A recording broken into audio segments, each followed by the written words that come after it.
Your Excellency, Minister, distinguished guests, and friends. Look, this is my third. My first time was in 2015 in Paris, and at that time I had been 3 months in my job in Yara, 3 months in agriculture, and preparing for that COP, we came up with this what we thought was a great idea, and that was to join up with the Norwegian Ministry of Foreign Affairs together with one of the environmental organizations to travel to Paris to talk about food and agriculture. And we had a stand not very different from this one, and we had an event, and no one came. We were alone. There wasn't anyone there, so food was really not on the agenda, even if it is a very important topic. In Glasgow last year, that was my second COP. It was more on the agenda, but now look at the COP here in Egypt. It's food with a very prominent position. Look at this food pavilion and how it shapes so many of the agendas and panel discussions during these weeks. It's really, really good to see. So welcome to this session on how to create a decarbonized, fair and resilient food system. Producing food at the lowest possible cost has really come at an extremely high price. We have expanded way beyond the planetary boundaries and will never reach the Paris Agreement unless we fix the food system. And I'm afraid that we are running out of time. We have passed 1.2 degrees and we're closing in on 1.5 degrees. And look at the impact that is having already. Look at farmer livelihoods. With farmers we work across the world, with drought in China, drought in Europe, flooding in Pakistan, record high temperatures in India, and record high temperatures in North America. And I could go on, and that's just the last 12 months, the last season. And that's at 1.2 degrees. So imagine 1.5 or 2.8, which is the trajectory we're heading on unless we have rapid and forceful impact. And at the same time, more than 800 million people go to bed hungry. 350 million people are facing acute hunger. And that's twice the amount of people just back in 2019. And every 4 seconds, a human being dies from hunger. It's completely unacceptable. So this means that we have to solve the short-term food crisis, but at the same time work on the long-term on decarbonizing food. And that means going from words to action. And it really resonates very well with me that the COP theme this time is Together for Implementation. And although we need more innovations, of course, we desperately need a breakthrough in implementation now of already existing technology. With that, we can do a lot. So my hope is that in this session that we can highlight the concrete steps that we can take together. And I would really like to extend my gratitude to Egypt for hosting this COP and really giving food such a prominent position. So it's my honor and my great pleasure to introduce Her Excellency Rania Al-Mashat, Minister of International Cooperation. Thank you. The floor is yours.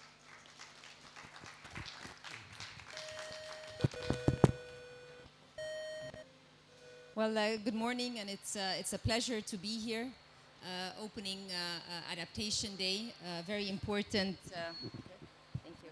A very important part of COP27. We're in Africa, and that's why particularly food security and water security come hand in hand. When we're just in front of the water pavilion, so it says a lot. And in this event today, we aim to ensure that there is this engagement when it comes to climate adaptation and resilient activities, very, very important, particularly for the messaging of COP. Also, climate change continues to be one of the most threatening global challenges for all of us, and that's why it requires the work of governments when it comes to policies, the work of private sector when it comes to finding opportunities to be able to overcome many of these challenges, but with innovation. And also partnerships. Partnerships are extremely important. And here you are responsible for one of the key aspects that affect all communities and all citizens of all incomes. And therefore, if we are able to have innovative solutions, we will be able not only to have better climate, but also to have better livelihoods. And I think this is one key message of COP as well. In our case, and let me speak about Egypt a little bit, adaptation and food security play a very important role in government vision and policies. And everybody's been talking about country platforms. How can we actually find projects that avail financing, that are able to push forward when it comes to climate and development? And when we talk about climate, we should not think that it is an isolation of governments and citizens and private sector development plans. And this is a message that we're also very keen here at COP to be pushing. And that's why in Egypt's country platform, we called it the nexus of water, food, and energy. And that's because the three are very much interconnected. If we have clean energy, we might be able to desal water, and that desalinated water would be used for agriculture. So this nexus of water, food, and energy to us is extremely important, and we're also trying to push that message in other countries. And since we're in a COP of implementation, going from pledges to implementation, nexus of water, food, and energy, NWFE is pronounced NWFI. NWFI means fulfilling pledges. So when we talk about food systems, when we talk about water systems, when we talk about fertilizers and trying to also produce them as clean as possible, we're saying let's NWFI together. Let's try and fulfill our pledges together. The other important aspect related to this is sustainable food. And I think that how we are able to recycle some of the food systems is also something that we focus on within this COP. I don't want to take too much time, but I just want to say I'm very happy to be with you this morning as we are starting Adaptation Day. There is going to be, and yesterday there were several pledges for adaptation, and an adaptation center is going to be set up in Cairo with partnership with the United States, and this should help actually disseminate solutions to Africa as well, train policymakers, train citizens, and create this synergy with the private sector. So I look forward to our discussion, and thank you for inviting me this morning.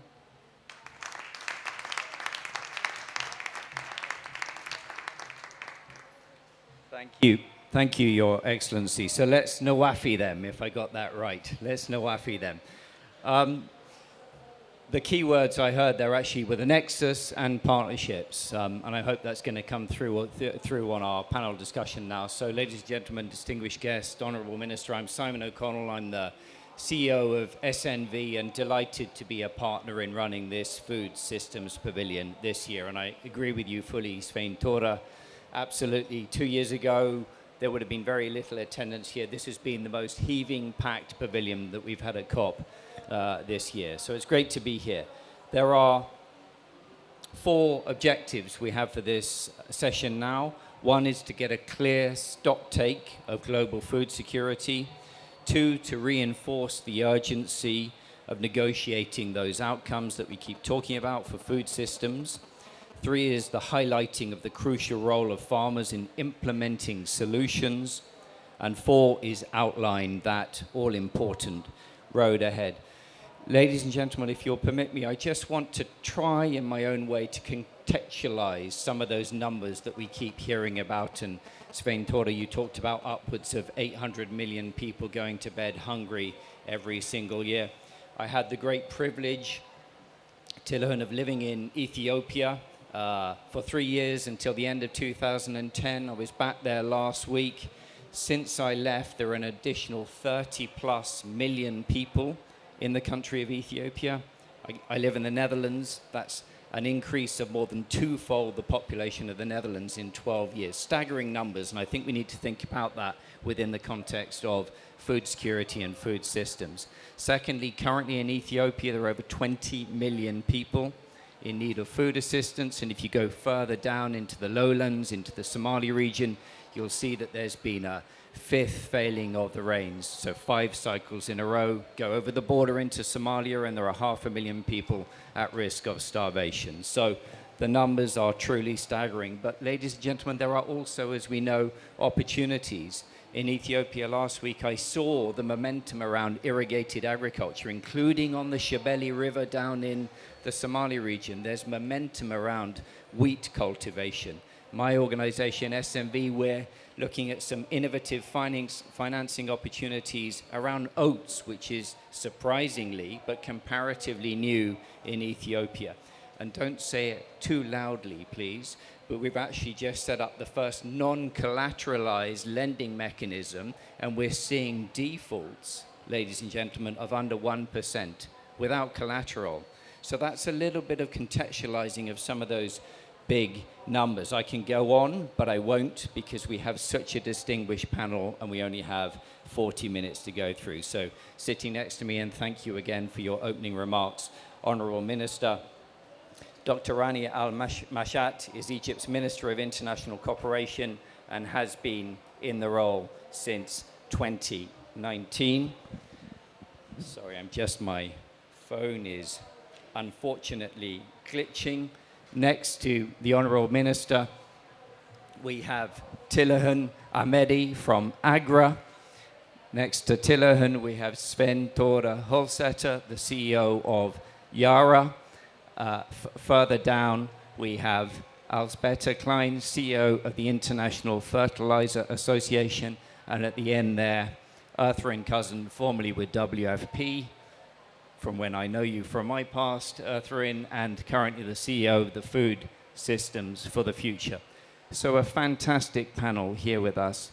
If I can start with you, please, Minister.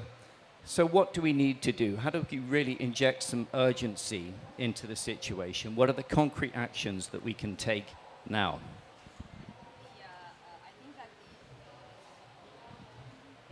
I think that the urgency is pushing itself on us. I mean, there are certain aspects which nobody can deny or even ignore, but trying to work together to find solutions is important. And just looking at the panelists here, the complementarity between what each institution with its people is doing, I think that is one key aspect to the solution. If I think about World Food Program, for instance, trying to look at very localized projects which have solutions for farmers, which help with respect to improved crops, resilient crops, trying to make sure that there is efficient use of water systems, not just in big land, but also in the smaller lands. And we're trying to encourage consolidation as well.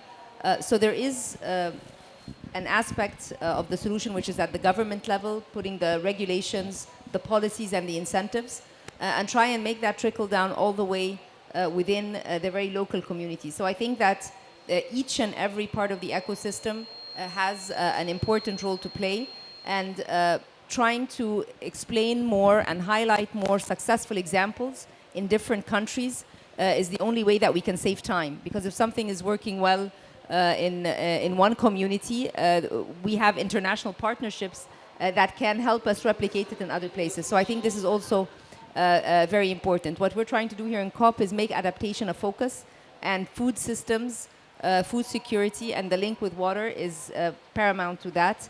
So there will be a lot of focus, and then at the end of COP, also some of the resolutions related to adaptation. So hopefully that would be highlighted within the discussions this next week.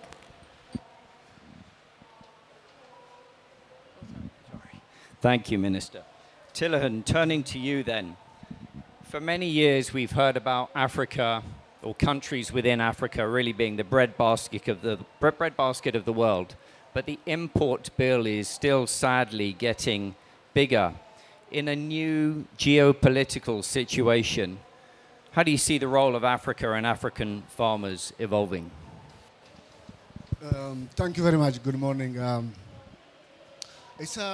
It's a very unfortunate situation that Africa, while it has the resources, are depending on food systems and aggravated by climate risks. In fact, farmers are not sitting and waiting. They are trying their best. They are trying to adjust to the situations from late maturing varieties to early maturing varieties. They are trying to diversify their systems, responding to climate, changing their herd types, from cattle to goats to camels. They are trying to bring in, landscape restoration, planting trees. But the issue is the farmers, the communities in Africa are not yet getting there for three reasons. One, the type of technology and practice we are pushing from the research, the government, is usually top down. It's not appreciating diversity and variability. So it's not context specific. For two, farmers didn't have the incentives to adopt some of these practices. These are resource intensive practices. These are long practices. They may not see the benefit in the first year. So unless farmers have the market opportunities, the market incentives, even cost sharing, risk sharing mechanisms, but also making sure that, farmers are operating at a scale. So you cannot solve a climate problem by working on a plot. It's a landscape, it's a basin issue, it's a community issue. So that organizational setting is lacking. But also, appreciating Africa's diversity. Africa is not one. We have at least 13 distinct farming systems in the continent. Each farming system will require its own solutions, will need targeted options. So I think we need to operate at that level. Thank you.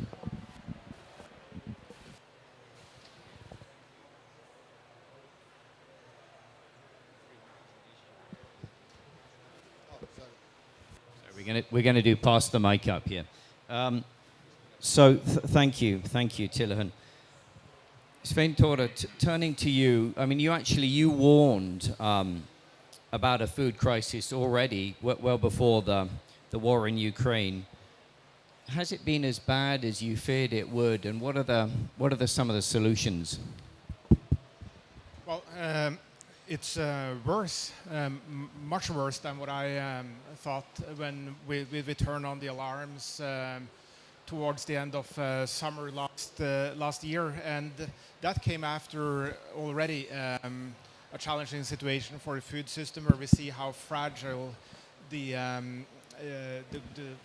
global supply chains are, and how that impacted the flow of food, how farmers were impacted by shutdowns and COVID, and then energy prices started to increase through summer last year. And why do we eat food? Well, we eat food to get energy, and it takes energy to produce food as well. So for us, being in the upstream part of it, producing mineral fertilizer, it takes energy to produce that. Half of the world gets food because of fertilizer, and when our prices start to go up like that, well, then it's going to have an impact on the whole food system. And so it's sort of one crisis on top of the other, and then came Russia's war on Ukraine on top of it in February. So it's like one catastrophe on top of another, and really having a huge impact on the food system. And so we're then going in reverse now on hunger, and it's a major wake-up call to all of us how fragile the global supply chains are, how politically exposed the food system is as well, and then we have the climate crisis on top of it. So how do we solve this? Well, it is a very clear signal that we need to have a more resilient food system, one that is more local and also more climate adapted, so that we can deal with all these changes. And we see with climate change and with extreme weather, the farmers that are doing regenerative agriculture, that have focused on soil health, it's much better to withstand the shocks that we see from weather. So here we can do several things at the same time, but unfortunately, the predictions and from more than a year ago, it's one of these times when you really hope, but unfortunately, it happened. Indeed, unfortunately, it happened. Thank you, Svein Tore. Elzbieta, so with the ongoing shortage of food, with the reduced yields, with the ongoing geopolitical uncertainties, how can fertilizer become part of the solution in addressing this food crisis? Thank you, Simon. Great question. So I'd like to take you to a year ago when the world was very simple, because the only question we had to solve for fertilizers was sustainability. How do we make it more sustainable?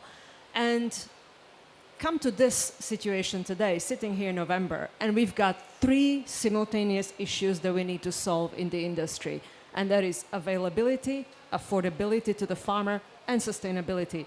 And unfortunately, we have to solve all 3 at the same time. We do not have luxury to solve one, and then the other, and then the one after that. So what can fertilizer do? I'd like to echo the word of Honorable Minister, partnerships. And only through partnerships we can solve all 3. So how do we solve availability?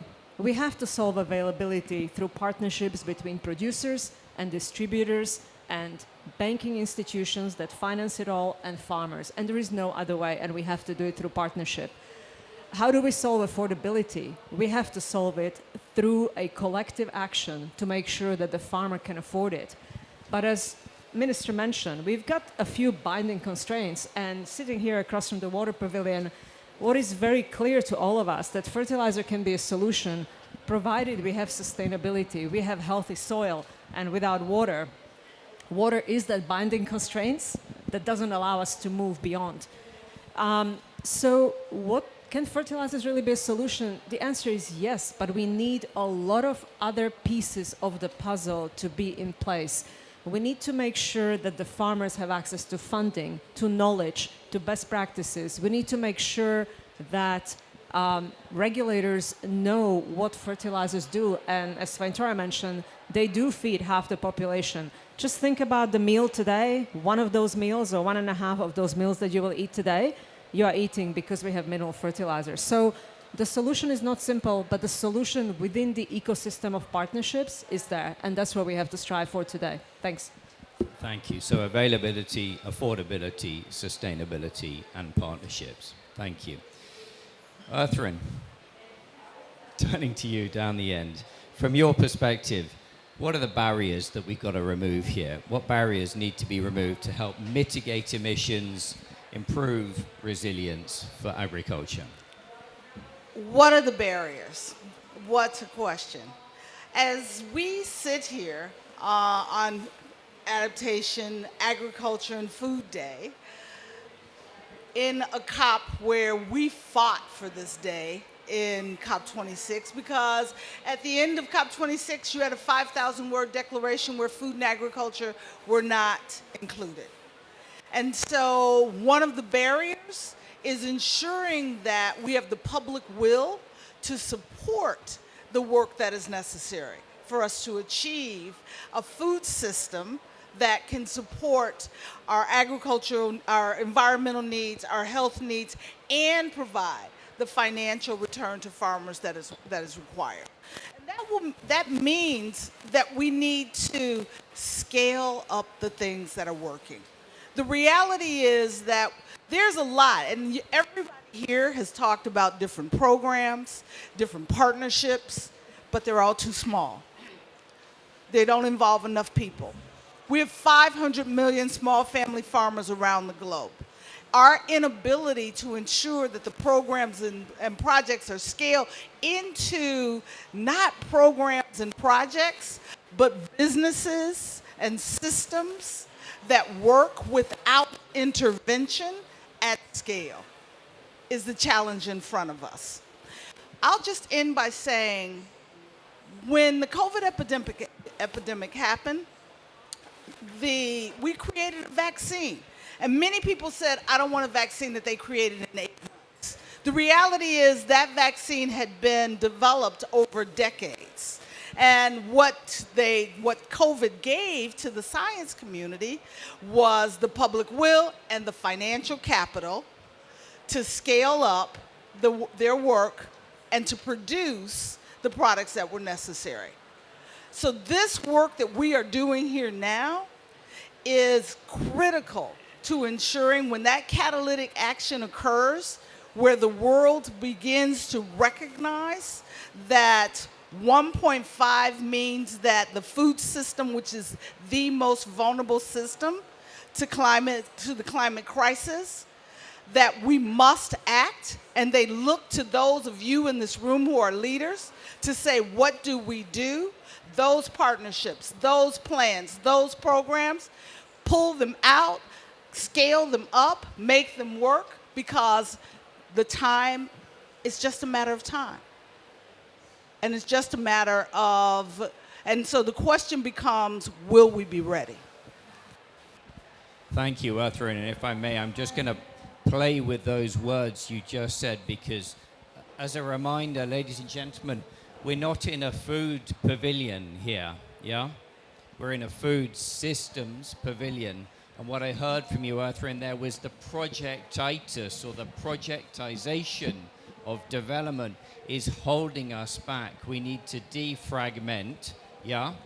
We need to get those projects to talk better to one another. We need to focus on the wider system. So thank you, Earthryn, so much for that. I'd love to just go along the panel now, if I may, to ask, so what is success going to look like for you all from COP27? Starting with you, Your Excellency. I think being Minister of International Cooperation, the financing for adaptation is one important point. This 50-50% split when it comes to mitigation and adaptation, some of it is not fully fulfilled across different institutions. So I think the push for more financing for adaptation, so that the system itself, as was mentioned, the 1.5% cannot be met if we're not able to tackle one of the key sectors that is vulnerable, but also it can actually add to improvements in the climate change. So I think that is one, the financing that goes to adaptation, the experience sharing and knowledge sharing, and that's where centers like the Adaptation Center that will be in Cairo is an important one. And then number three, for the case of Egypt particularly, if our country platform for NUEFI, and I'm seeing it being mentioned everywhere, and we got financing for our adaptation projects, this could be a very live example to be replicated in other countries. So it has mitigation as a platform, but it also has adaptation. And that is the message that we are pushing. And we were able to secure financing for that. So again, examples that give guidance, if you will, to the financiers who want to provide the financing, but also to the countries that want to design the strategies that include both the focus on food, water, as well as on energy. Following Her Excellency, I would like to see two things. One is, there's a lot of dispersed discussion. I don't know how many people are talking about food systems in this pavilion. In every corner, African pavilion, the whole time we're talking about, food systems. So really bringing the pieces together and see how can we agree on one or two things that we'll do in 2023. Really, what is it, that really can go to countries to, explicitly say, we start from here and take it forward. The second thing I would like to say is, okay, there's a lot of, engagement, discussion, but then, what is it for farmers? What is it for communities? How can we distill some of this discussion and bring it down to the real, victims of climate change? So these are the two things I would like to say. Thank you. Yeah, and from my side, we need to close the commitment gap. If you look at the study done by UNEP and summarize that, we're currently on a trajectory towards 2.8 degrees. And if we add the additional pledges that have been made, I think we're in the area of 2.4 to 2.6. it's important that we realize that that's a catastrophe. I mean, just the difference between 1.5 and 2 is huge. So, let alone being on the path to 2.4 to 2.6, we need to close that gap, and we need to push hard for the 1.5 degree target. Then we have to fully agree with Her Excellency on financing gap. Today, only 3% of the climate financing goes to smallholder farmers. We need to work together with them. And on top of it, we need to redirect the subsidies that are in agriculture today, around $600 billion that go to support wrong practices that are not helpful for the environment or the farmers. So we need to repurpose that. We have to put a real price on carbon, because if we put a real global price on carbon, we also put a price and a value on nature. And then lastly, regenerative farming. We need to really focus on that, speed it up, and not make it too complicated. Thank you, Svein Tore. Asbjørn. So for me, it's a couple of things. First of all, agriculture is often deemed to be a victim and a perpetrator of climate change. What I'd like at this COP is a recognition that agriculture also provides solutions. Farmer is the one that is going to take care of the soil and provide solutions. And the second thing I'd like to see out of this COP is the understanding that decarbonization of the food system is not only a cost, but a business opportunity, and scalable business opportunity at that. Thank you. Thank you. Scalable business opportunity, right there. Earthrin. Thank you. Very concrete. At this COP, in the declaration, we need to ensure that we include agriculture and food systems as words in the declaration, recognizing that agriculture includes not just food, but fiber, fuel, as well as feed and food. And so ensuring that we have both those terms in the final declaration is quite critical. That when we talk about adaptation, that we're also including preemptive humanitarian action to ensure that we are investing in the work that is necessary to avoid humanitarian crisis, providing the fertilizer that is required to ensure that farmers can adequately plant, but plant in using sustainable intensification processes that better recognize the value of crop protection and fertilizer in a context used in a context specific manner to support the soils in a way that keeps them healthy and productive. And finally, I would suggest that I would echo the support that many have said regarding the need for increased financing for both adaptation as well as mitigation. It is difficult to hear that the negotiators are still arguing over whether we should include adaptation and mitigation in the document. But we must recognize that in places like the United States, where the Mississippi River is so low that barges can't go down the Mississippi, that mitigation is as important in those places as adaptation to other parts of the world. And so let's not get into a fight about what's more important. Let's embrace the reality of the world that we live in and ensure that we are including them both. And I said that was the last thing, but I'm sorry, one more. We talk about understanding a way forward. We had a UN Food Systems Summit where countries put forward their pathways that included farmer action, that included the knowledge of indigenous people. What we need to ensure is that we begin the dialogue for including those pathways in the NDCs of countries. So it becomes part of what is reported on at the COP, as the pathways become what is part of what is reported on at the COP for the progress that countries make.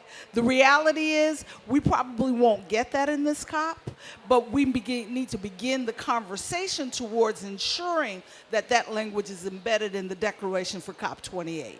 Thank you. Thank you, Earthrin. And let's not have a fight, about adaptation or mitigation, but let's make sure they're both adequately funded, right? And then secondly, on that preemptive humanitarian action, what do we need to do that?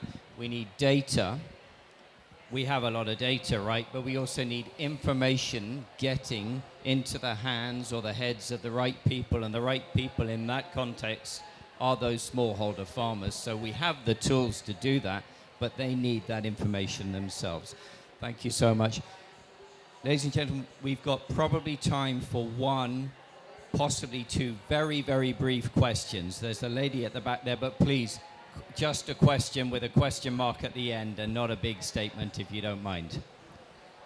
And welcome. Thanks a lot. I'll try not to make a statement. My name is Parvin Gala. I work with Oxfam as the regional director for Eastern and Southern Africa. Thank you so much for the presentations. I think this is very appropriate. And as you mentioned, Mr. Amede, that food systems is being discussed in very many pavilions. It is important. It's our biggest manifestation on the African continent in terms of food insecurity. So just two questions if you don't mind. One, connecting very much to your point around food systems, not just food, you know. And one of the things we've been talking about within Oxfam has been that there's a very big investment, as it were, with a big agribusiness, big, you know, suppliers, and the value chain, as it were, is controlled very much by agribusiness, you know. So Thank you. it would be great to hear from you. Yeah, so it would be great to hear from you in terms of your reflection on smallholder versus big agribusiness. The last one for you, Mr. Amede, is around genetically modified food, because that is something, again, which plays into the loss of diversity that you mentioned, and it would be great to hear from you in terms of how does that connect at the moment with the food systems discussion and how we address the gaps around that. Thanks. Thank you. I think I'll turn that back to the panelists, those questions there. Does anybody want to take those? Tilo. I want to take what's targeted to me. You know, I'm a researcher. I used to be a principal scientist at CGIR system. You know, the way we think about genetically modified crops, I'm not a breeder, I'm a soil scientist, is, you know, as far as they solve the critical challenges of the system, in most cases, plant breeding is also modification, even conventional one. But in the African continent, we have so many indigenous crops that are yet to be exploited. A huge germplasm in sorghums, in millets, in root crops, you know, in cassavas, in teffs. Those are, I think, the first things to be exploited. And there's very limited investment on those crops. Most of the investment in agricultural science is going for few crops: maize, rice, wheat. So how do we make sure that these crops, which are really looking for, you know, value addition, market opportunity, germplasm development, can be supported? And then we can talk about genetically modified crops. Let me just add to that. I feel like I need to. I sit on the board of Bayer, and I went on the board of Bayer for a reason, because the solutions that we need are diverse. And we need agribusiness to do the right things, to ensure that the solutions that come online, that we are investing in those crops that are historically ignored.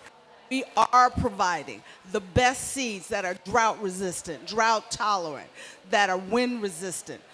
We make those seeds available to small farmers across the globe to ensure that we can increase the productivity of their yields. The reality is, and you said this, that much of the work, the genetic engineering work we're talking about today is not GMOs of the past.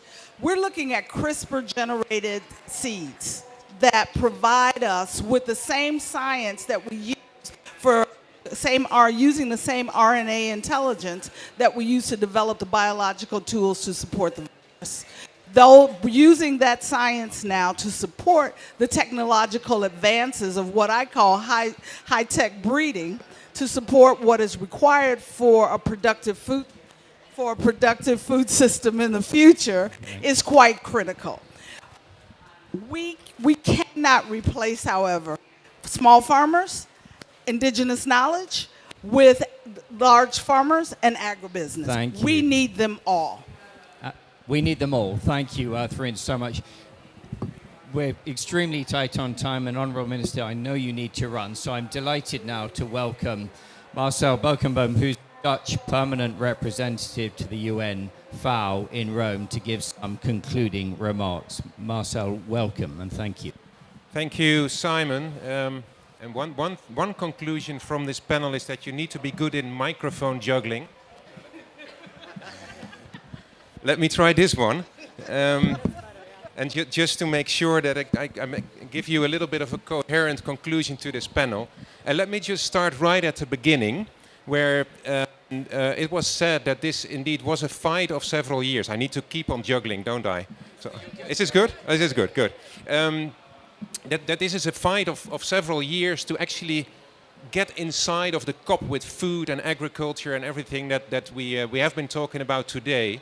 That illustrates to me that it's possible, that if we put our minds to it and if we start putting pressure and if we start uniting as sector and as foodies, as I sometimes say, we get there. So that is, I think, a hopeful signal from today, but also from this COP and the run-up to this COP, the Food Systems Summit that we had. So we are marching in the right direction. A second conclusion from this same panel is that we're definitely not there. And if I just look at the title, and I have listened to all of you, transforming the food systems to become climate resilient is not the full story. We have also heard about economic shocks that actually influence fertilizer prices and farmers' materials. We have heard about the pandemic, that is another kind of shock. So there are multiple shocks that affect how we operate in food systems and how we ultimately get good food on the table. And that I add nutritious food, because it's not only about quantity, it is about quality as well. What I also heard, and that is another way of looking at what we have been discussing here, and I was very glad that there was so much attention for the farmer himself, him or herself, all the way from the smaller farm to the big agro farmer that was in the question. We should always think from that perspective, and I think that has been illustrated here. Whether you are a big multinational corporation or you are a small farmer, we are all operating in the same system and we depend on each other. So that is, I think, a good one. And then finally, Simon, I know we are very tight for time. I pick up what Thrin said on the final declaration. We are here at a COP that many years ago started as a multilateral meeting.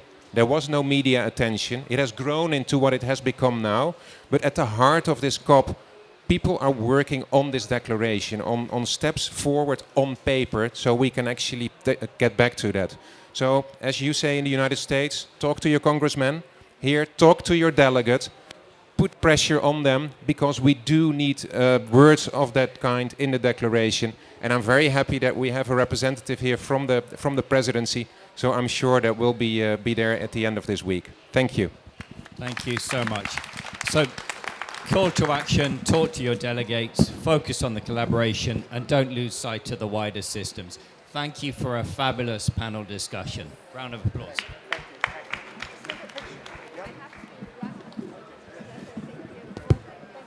Madam Minister, so much.